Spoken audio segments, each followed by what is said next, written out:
Hi, everybody. So today's topic is if you have the right to eat. So I have a lot of clients, students, even friends and colleagues who try to talk themselves out of being hungry. Like they might be working, it's because they have desk jobs or they're studying for long hours, and they tell themselves that they don't have the right to be hungry. They tell themselves because they didn't go to the gym or they didn't do any type of intense physical activity that they shouldn't be hungry. And so oftentimes what they end up doing is they end up skipping meals or they end up skipping their snacks or they do something that I call delaying their hunger. You know, they wait, they push off their next meal. Not delay their hunger, they delay their meal. And this could be a really big problem because they may let themselves get too hungry. So do you do this? Are there ever times where you are feeling hungry, but you tell yourself, well, shoot, I shouldn't be hungry yet. I've been sitting here all day, or I shouldn't be hungry. I haven't gone to the gym yet. Try to tell yourself that you shouldn't be hungry. If that's you, give me a like or give me a heart or a thumbs up. Or if you know anybody who's like that, who you see them, they try to tell themselves that they're not hungry or they don't get themselves food when they're hungry, give me a like or a thumbs up. Well, this could be a real problem. If somebody's feeling their hunger and they push it off and they delay it, it could be a real problem because when you get too hungry, well, just think about your own experience. When you finally sit down to eat, you're more likely to eat really fast. And as we all know, when you eat really fast, it makes it easier to miss the signal of fullness and get too full, right?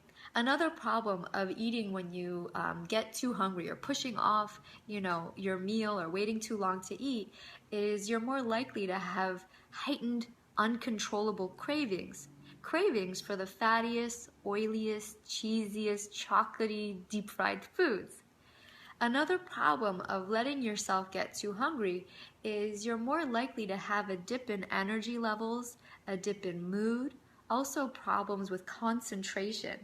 Not to mention, when you get too hungry, that might begin to start to be problematic in terms of giving you headaches, maybe even digestive problems, and maybe even bad breath. So think about these things. Think about how, all these dips could affect your productivity at work, how you show up in your relationships. Also, how that may affect your creativity or your energy levels and, your mood throughout the day. It could be really harmful. So again, give me a thumbs up if you know what I'm talking about here, either directly through your own experience or if you've seen a friend or a loved one or a colleague go through these swings. Give me a thumbs up. So what I want to share with you is another way to think about it, okay? So I want you to imagine if you're driving your car and you stop behind a red light and you're in idle, you know your car is still burning fuel even though it's in idle. Yes, it's true. Your car is burning fuel at a lower rate, at a slower rate than if you were in, speeding along on the freeway or if you were in stop and go traffic, but your car is still burning fuel nonetheless. Turns out your body is very similar. That even if you're just sitting there reading a book or typing on your computer or even when you're sleeping at night, your body is still burning fuel. That's hard for a lot of people to imagine or believe, but think about it. Your heart is consistently pumping blood throughout all the vessels in your body.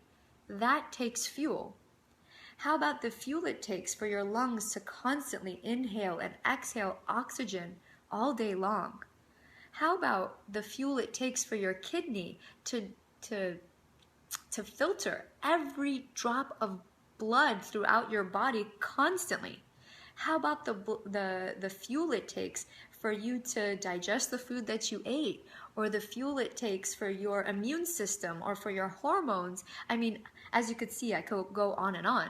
All this to say is that whether you've been active or not, you do need fuel.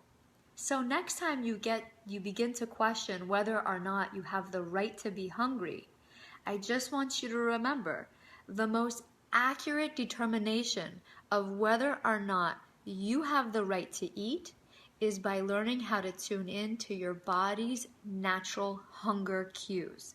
As long as you're feeling physically hungry, that's the time to eat, right? So, eating when you first get hungry is so critical because that helps you stop when you're feeling comfortably satisfied. Also, when you eat when you first get hungry, you're less likely to have cravings. Also, you're more likely, if you're eating when you're first hungry, you're more likely to be present with your food and truly enjoy it. Also, you're more likely to have maintained energy levels throughout the day, healthy blood sugar levels, and so much more.